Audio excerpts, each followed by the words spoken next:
comment je dirais ça, modulable. C'est-à-dire, on veut tous avoir un téléphone portable. Et s'il doit durer 30 ans, on n'aime pas qu'il dure 30 ans, on veut toujours de la nouveauté. Ça ne serait pas mieux de pouvoir le modifier à sa volonté, enfin, que notre science nous permette de modifier nos objets qui vont nous durer à notre volonté. Voilà. C'est marrant ce que tu dis parce que tu vois, donc Tim Jackson, l'économiste britannique dont je parlais là, il parle de la cage du consumérisme. Et il dit c'est une cage pour tout le monde, hein, les chefs d'entreprise, les nations qui sont en compétition permanente, et les consommateurs. Et donc pour les consommateurs, et pour les chefs d'entreprise, la question justement c'est la nouveauté. Hein. Et ça c'est caractéristique.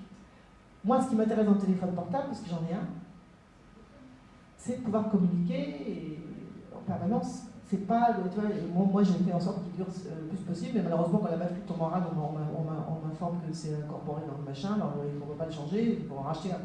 C'est ça qui ne va pas. Bon, tu comprends ?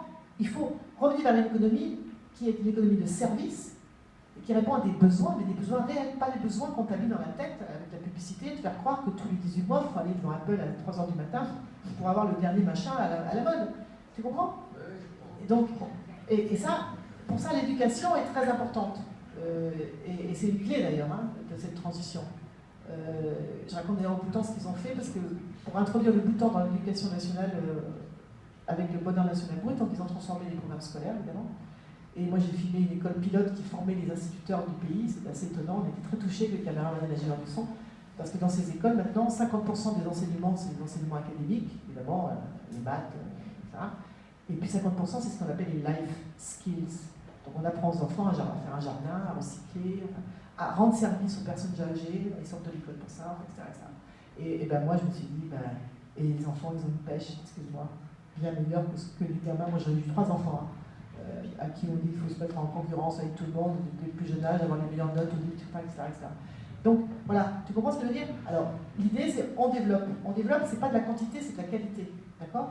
Alors après, place à la créativité, hein. Si ton iPhone, tu veux qu'il ait, enfin, je sais pas, il soit décoré, bref, on peut faire plein de choses, mais le but, c'est pas d'entretenir faussement des besoins qui sont de faux besoins, de créer une addiction, parce qu'en fait, c'est une vraie addiction. Hein. Ceux qui travaillent sur ces questions se rendent compte que les gens qui sont addicts à la consommation, ils sont comme ceux qui sont addicts à la cigarette ou à n'importe quelle substance. Dans les neurotransmetteurs, c'est la dopamine, etc. C'est une maladie, quoi. C'est une maladie, voilà. Et nous sommes atteints tous par cette maladie. Évidemment, en 2034, je raconte qu'on a oublié, mais imaginez que vous êtes en 2034 et qu'on a réussi la grande transition. Je raconte qu'il y avait une coutume incroyable il y a 20 ans, qu'on a complètement oublié. 2 fois par an, c'est en ce moment, mais on se ruait dans les magasins pour faire les soldes. Pour acheter 2 pantalons pour le prix d'un. Et on n'a pas besoin de pantalons, donc du coup, c'était développé partout, les vides-greniers, les vides-armoires, les vides-placards, parce que les vêtements, on les jette. Hein. Et quand tu racontes ça comme ça, mais tu te rends bien compte dans quel état de soumission nous sommes. Tu n'as pas besoin de pantalons et tu vas en acheter 2 et tu dis pour le prix d'un, alors que sauf que les 2 pantalons que tu as achetés pour le prix d'un, ils viennent de Chine. Vous savez ce que coûte à la planète un bout de jean qui vient de Chine? L'équivalent de 67 000 km en voiture. Voilà. Et voilà. Et après, on va nous dire, l'Europe a baissé ses gaz à effet de serre. Évidemment, elle a exporté avec ses usines polluantes en Chine.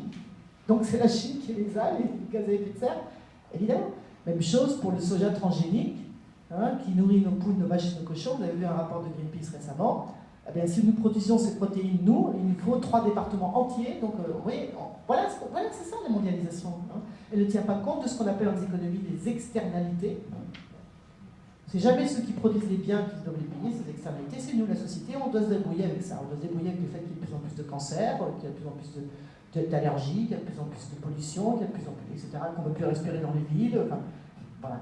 Donc, ce qu'on propose, enfin, ceux qui travaillent sur ces questions, c'est de remettre tout ça un petit peu à l'endroit, oui. Et je suis sûr qu'il y a plein de gens qui sont d'accord pour se dire qu'il faut changer de modèle. Voilà. Question en blanc là-bas. Ouais.